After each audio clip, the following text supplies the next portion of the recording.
So 30,000 റുപ്പീസിൻ്റെ ഒരു ultra low budget PC, അതും full PC സെറ്റപ്പാണ് ഞാൻ പറയുന്നത്.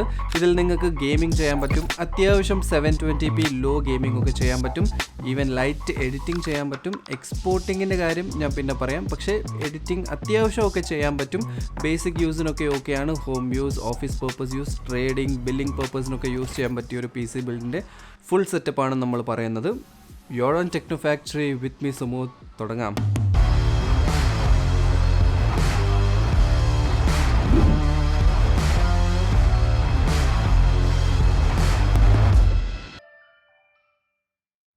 ഓക്കെ, ബിഫോർ വി സ്റ്റാർട്ട് ഒന്ന് രണ്ട് കാര്യങ്ങൾ പറയാനുണ്ട്. 30,000 രൂപ, അതും ഫുൾ PC സെറ്റപ്പിൻ്റെ കോസ്റ്റാണ് പറയുന്നത്. 30,000 രൂപ എന്ന് പറയുമ്പം എല്ലാവർക്കും റിക്കമെൻഡ് ചെയ്യുന്ന ഒരു ബിൽഡ് ടൈപ്പ് അല്ല ഇത്. ഏറ്റവും ലോ ബഡ്ജറ്റ് ഉള്ളവർക്ക് വേണ്ടി ഇപ്പോൾ ബിൽഡ് ചെയ്യാൻ പറ്റിയ ഫുൾ സെറ്റപ്പാണ്.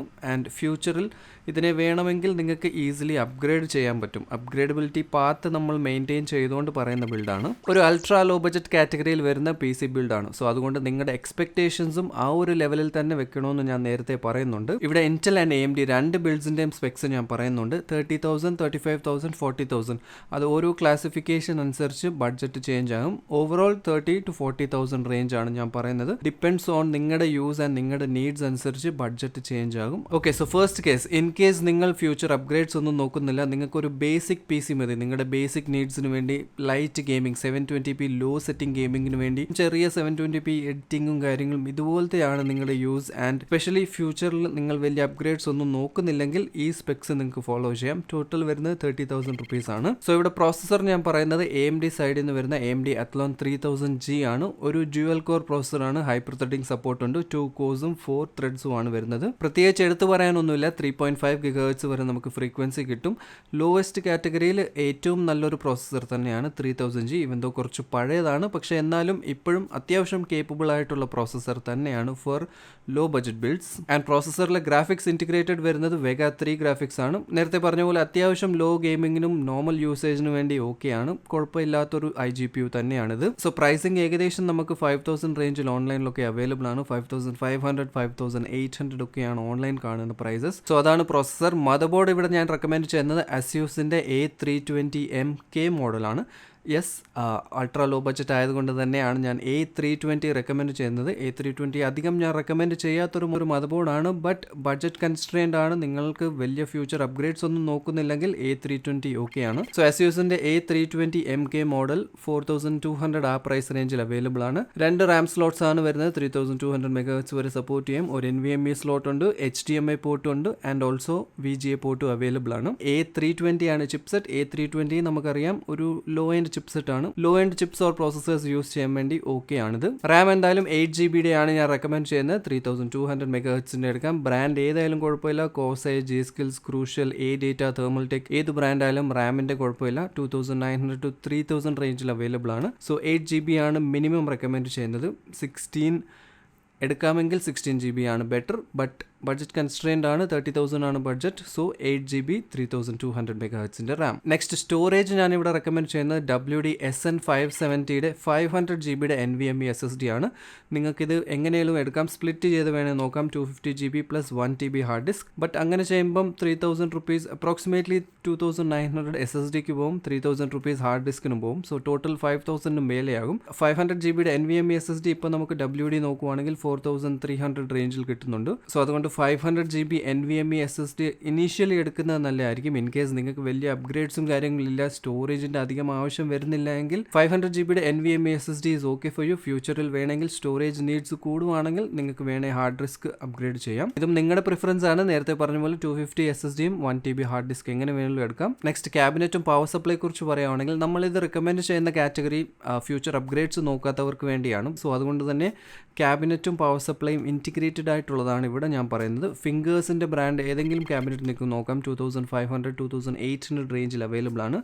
വിത്ത് അത്യാവശ്യം ഡീസൻറ്റ് 350 വാട്ട്സിൻ്റെ ഒരു പവർ സപ്ലൈയും കൂടെ വരുന്നുണ്ട്. സോ ഫിംഗേഴ്സിൻ്റെ അസെൻറ്റ് C3 അല്ലെങ്കിൽ ഗാലൻറ്റ് C4 മോഡൽസ് ഒക്കെ നോക്കാം. അത്യാവശ്യം ബഡ്ജറ്റ് റേഞ്ചിൽ കുഴപ്പമില്ലാത്ത ബ്രാൻഡാണ് ഫിംഗേഴ്സ്. പവർ സപ്ലൈ നോക്കുവാണെങ്കിലും ഹെവി യൂസിന് റെക്കമെൻഡഡ് അല്ല, പക്ഷേ ബേസിക് യൂസിനൊക്കെ അത്യാവശ്യം ഓക്കെ ആയിട്ടുള്ള പവർ സപ്ലൈ തന്നെയാണ്. ഇതും ഞാൻ ആക്ച്വലി റെക്കമെൻഡ് ചെയ്യാത്തതാണ്, പക്ഷേ ബഡ്ജറ്റ് കൺസ്ട്രെയിൻഡ് ആണ്. ഫ്യൂച്ചർ അപ്ഗ്രേഡ്സ് ഒന്നും നോക്കുന്നില്ലെങ്കിൽ ഈ ഒരു ഓപ്ഷൻ ആണ് ഉള്ളത്. സോ അങ്ങനെ നോക്കുമ്പോൾ ഓവറോൾ പി സിയുടെ കോസ്റ്റ് നമുക്ക് 19,800 ആ റേഞ്ച് ആണ് വരുന്നത്, അണ്ടർ 20,000 റേഞ്ച് വരും. ഇനി നെക്സ്റ്റ് പെരിഫറൽസിൻ്റെ കാര്യം പറയുമ്പം മോണിറ്ററും പെരിഫറൽസിൻ്റെയും ഹെവി എക്സ്പെക്ടേഷൻസ് ഒന്നും വെക്കല്ല്. ബിക്കോസ് ഇനി ബാക്കി നമ്മുടെ കയ്യിലുള്ളത് 10,000 റുപ്പീസാണ്. സോ 10,000 റുപ്പീസിന് കഴിഞ്ഞ വീഡിയോ ഇൻ കേസ് നിങ്ങൾ കണ്ടിട്ടുണ്ടെങ്കിൽ മോണിറ്റേഴ്സിൻ്റെ പ്രൈസ് എല്ലാം കൂടിയിട്ടുണ്ട്. 11,000 റേഞ്ച് ഒക്കെയാണ് IPS മോണിറ്റേഴ്സിൻ്റെ സ്റ്റാർട്ടിംഗ് 22 ഇഞ്ചിൻ്റെ സ്റ്റാർട്ടിംഗ് മോഡൽസ് വരുന്നത്. സോ ഇവിടെ എന്തായാലും അതുകൊണ്ട് തന്നെ ഞാൻ റെക്കമെൻഡ് ചെയ്യുന്നത് ഏസർ നൈട്രോയുടെ ഒരു മോഡലാണ്. ഏസർ നൈട്രോ QG221Q മോഡൽ 22 ഇഞ്ചിൻ്റെ VA പാനൽ മോണിറ്ററാണ്. സോ ഇവൻ ദോ VA പാനൽ ആണെങ്കിലും അത്ര മോശമല്ലാത്ത മോണിറ്റർ തന്നെയാണിത്, കുഴപ്പമില്ല. നിങ്ങളുടെ ഈ ഒരു ബഡ്ജറ്റ് റേഞ്ചിൽ, അതായത് അണ്ടർ 9,000 കിട്ടുന്ന ഏറ്റവും നല്ലൊരു മോണിറ്റർ തന്നെയാണിത്. സോ നിങ്ങൾക്ക് വേണമെങ്കിൽ ഇവിടെയും ചീപ്പ് ഔട്ട് ചെയ്യാം. സെബ്രോണിക്സിൻ്റെ ഒക്കെ 16 ഇഞ്ച് 18 ഇഞ്ചിൻ്റെ 4,000 5,000 റുപ്പീസിൻ്റെ HD മോണിറ്റേഴ്സ് അവൈലബിൾ ആണ്. ബട്ട് എന്തായാലും ഞാൻ അത് റെക്കമെൻഡ് ചെയ്യുന്നില്ല. അറ്റ്ലീസ്റ്റ് നിങ്ങൾ 22 ഇഞ്ചിൻ്റെ ഞാൻ ഈ പറഞ്ഞ മോണിറ്റർ എടുക്കുന്നതായിരിക്കും കുറച്ചുകൂടി ബെറ്റർ. അത് നിങ്ങളുടെ കണ്ണിന് നല്ലതാണ് ആൻഡ് കുറച്ചുകൂടി ലോങ് ടേം യൂസിന് അത്യാവശ്യം നല്ല മോണിറ്റർ എടുക്കുന്നതാണ് റെക്കമെൻഡ് ചെയ്യുന്നത്. നെക്സ്റ്റ് കീബോർഡ് ആൻഡ് മൗസ് എന്തായാലും ആൻറ്റി സ്പോർട്സിൻ്റെ ഒരു കോംബോ ആണ് പറയുന്നത്. KM580 മോഡൽ അണ്ടർ 1,000 റുപ്പീസ് 999 റുപ്പീസിന് അവൈലബിൾ ആണ് ആമസോണിൽ. സോ ഇതിനെക്കുറിച്ചും വലുതായിട്ടൊന്നും പറയാനില്ല. ബേസിക് ആയിട്ടുള്ള കീബോർഡ് ആൻഡ് മൗസ് സെറ്റപ്പ് ആണ്. കീബോർഡ് നോക്കുവാണെങ്കിൽ നമുക്ക് ടോപ്പിൽ മെറ്റൽ പ്ലേറ്റ് ആണ് വരുന്നത്, ബോട്ടം ഹാർഡ് ആൻഡ് പ്ലാസ്റ്റിക് ആണ്. അത്യാവശ്യം RGB എഫക്ട്സും കാര്യങ്ങളൊക്കെ ഉണ്ട്, ലൈറ്റിംഗ് ഒക്കെ ചേഞ്ച് ചെയ്യാൻ പറ്റും ആൻഡ് ഓൾസോ ഗെയിമിംഗ് ടൈമിൽ വിൻഡോസ് കീ ലോക്ക് ചെയ്യാനുള്ള ഫീച്ചർ ഉണ്ട്. സോ ബേസിക് ഒരു RGB ഗെയിമിംഗ് കീബോർഡ് ആണ്. ഇതിന്റെ കൂടെ കിട്ടുന്ന മൗസും ബേസിക് ആയിട്ടുള്ള ഒരു ഗെയിമിംഗ് മൗസ് ആണ്. 3200 വരെ DPI നമുക്ക് സെറ്റ് ചെയ്യാൻ പറ്റും. സോ ജസ്റ്റ് 999 റുപ്പീസിന് അത്യാവശ്യം ബേസിക് ക്വാളിറ്റി ഓഫർ ചെയ്യുന്ന കീബോർഡ് ആൻഡ് മൗസ് കോംബോ ആണിത്. ഇനി ഹെഡ്സെറ്റും ഒരു ലോ എൻഡ് മോഡലാണ് പറയുന്നത്. കോസ്മിക് ബൈറ്റിന്റെ സ്റ്റാർഡസ്റ്റ് മോഡൽ 599 ആമസോണിൽ കാണുന്നുണ്ട്. 899 സംതിങ് ആണ് പ്രൈസ്. ഇപ്പോഴത്തെ പ്രൈസ് 599 ആണ്. ഈ വീഡിയോ ചെയ്യുന്നത് May 8th ആണ്. സോ ഇന്നത്തെ ഡേറ്റിലെ പ്രൈസസ് ആണ് ഞാൻ പറയുന്നത്. മേ ബി പ്രൈസസ് ചേഞ്ച് ആകും, കൂടാം കുറയാം. സോ ഇപ്പോഴത്തെ കറന്റ് പ്രൈസിംഗ് വെച്ചുള്ളത് 599 അവൈലബിൾ ആണ്. ഇതും ബേസിക് ആയിട്ടുള്ള ഒരു ഹെഡ്സെറ്റ് ആണ്. 599 പ്രൈസ് പോയിന്റ് എന്ന് പറയുമ്പോൾ തന്നെ അത്യാവശ്യം നിങ്ങളുടെ ബേസിക് കാര്യങ്ങളൊക്കെ നടന്നു പോയതും കൊണ്ട് ഹെവി ആയിട്ടുള്ള sound quality, mic quality, noise cancellation 7.1, surround സൗണ്ടും ബാസും കാര്യങ്ങളും ഇതൊന്നും എക്സ്പെക്ട് ചെയ്യേണ്ട. നിങ്ങളുടെ ബേസിക് ഗെയിമിംഗ് നീഡ്സിന് വേണ്ടിയുള്ളൊരു ചീപ്പായിട്ടുള്ള ഗെയിമിംഗ് ഹെഡ്സെറ്റ്, അത്രേ ഉള്ളൂ. സോ ഇപ്പോൾ പറഞ്ഞ സ്പെക്സിന്റെ ടോട്ടൽ കോസ്റ്റ് നോക്കുവാണെങ്കിൽ 30,280 റുപ്പീസ് ആണ് വരുന്നത്. ഇത് ഞാൻ അധികം അപ്ഗ്രേഡ്സ് നോക്കാത്തവർക്ക് വേണ്ടി ഫസ്റ്റ് റെക്കമെൻഡ് ചെയ്യുന്ന സ്പെക്സ് ആണ്. ഇൻ കേസ് നിങ്ങൾക്ക് ഒരു 4,000 to 5,000 റുപ്പീസ് എക്സ്ട്രാ സ്പെൻഡ് ചെയ്യാനുണ്ട്, ടോട്ടൽ ഒരു 35,000 റുപ്പീസിന്റെ ബഡ്ജറ്റ് നോക്കാമെങ്കിൽ കുറച്ചുകൂടി ഫ്യൂച്ചർ അപ്ഗ്രേഡബിലിറ്റിയുടെ പാത്ത് നമുക്ക് മെയിൻറ്റെയിൻ ചെയ്തുകൊണ്ട് ഒരു ബിൽഡ് നമുക്ക് നോക്കാൻ പറ്റും. അതിലെന്തായാലും ഇതേ സെയിം സ്പെക്സ് ആണ് ഞാൻ പറയുന്നത്.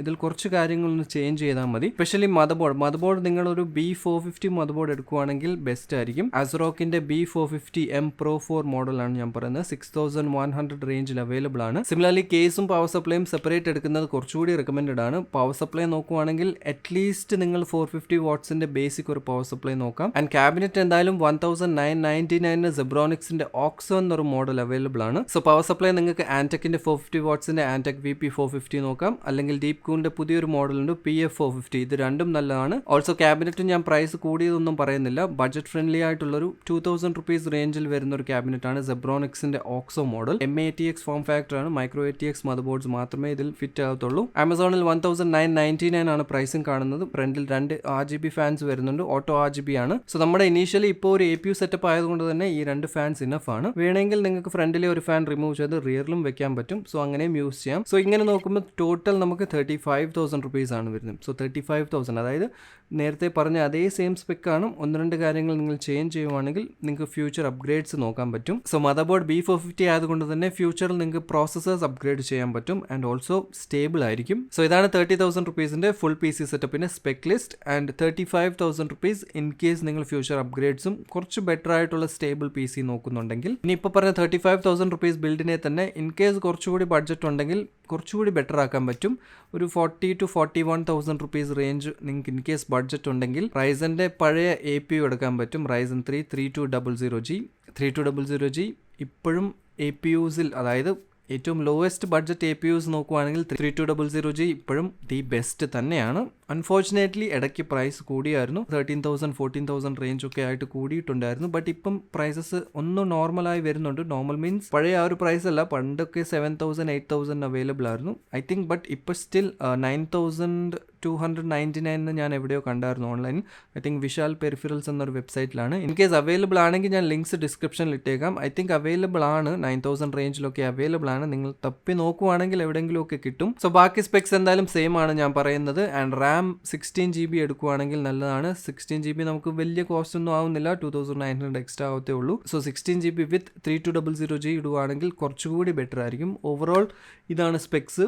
നിയർലി ഒരു 41,000 ആ പ്രൈസ് റേഞ്ചാണ് വരുന്നത്. സോ ടോട്ടൽ ബിൽഡിൻ്റെ എൻട്രി ലെവലാണ്. നിങ്ങൾക്ക് കുറച്ചുകൂടി ബെറ്റർ പെർഫോമൻസ് കിട്ടും, കുറച്ചുകൂടി ബെറ്റർ ഗെയിമിംഗ്, ബെറ്റർ എഡിറ്റിംഗ് എന്ന് പറയാൻ പറ്റത്തില്ല. എഡിറ്റിംഗ് അത്യാവശ്യം ചെയ്യാൻ പറ്റും, പക്ഷേ എക്സ്പോർട്ടിംഗ് ആൻഡ് റെൻഡറിംഗ് ടൈംസ് കൂടും. അത് ഡു നോട്ട് ദാറ്റ്. ആൻഡ് ഇതിൻ്റെ സെയിം ഇൻറ്റൽ നോക്കുന്നുണ്ടെങ്കിൽ 12100 പ്രോസസ്സറും H610 മദർ ബോർഡ് കോംബോ നോക്കാം. അതും ടോട്ടൽ 41,000 ആ പ്രൈസ് റേഞ്ച് ആണ് ആകുന്നത്. പെർഫോമൻസ് വൈസ് നോക്കുവാണെങ്കിൽ iGPU പെർഫോമൻസ് Vega 8 തന്നെയാണ് better. So performance in case without graphics card use ചെയ്യാനാണെങ്കിൽ 3200G തന്നെയാണ് ബെസ്റ്റ്. സോ 3200G ഞാൻ റെക്കമെൻഡ് ചെയ്യുന്നത് ഇൻ കേസ് നിങ്ങൾ ഫ്യൂച്ചറിൽ അപ്ഗ്രേഡ് ഒന്നും നോക്കുന്നില്ല, ഒരു ഗ്രാഫിക്സ് കാർഡ് ഒന്നും പ്ലാൻ ചെയ്യുന്നില്ല, ഈ 3200G ഓർ 3000G ഏതായാലും ഇതിങ്ങനെ തന്നെയാണ് യൂസ് ചെയ്യാൻ പ്ലാൻ ചെയ്യുന്നതെങ്കിൽ മാത്രം 3200G ഈസ് ഓക്കെ. പക്ഷേ ഇൻ കേസ് നിങ്ങൾ ഫ്യൂച്ചറിൽ ഒരു ഗ്രാഫിക്സ് കാർഡ് വെച്ച് കുറച്ചുകൂടി നല്ലൊരു അപ്ഗ്രേഡ്സ് നോക്കുന്നുണ്ടെങ്കിൽ 12100 ആയിരിക്കും നല്ലത്. Because performance wise graphics card add ചെയ്യുമ്പം 12100 കിങ് ആണ്.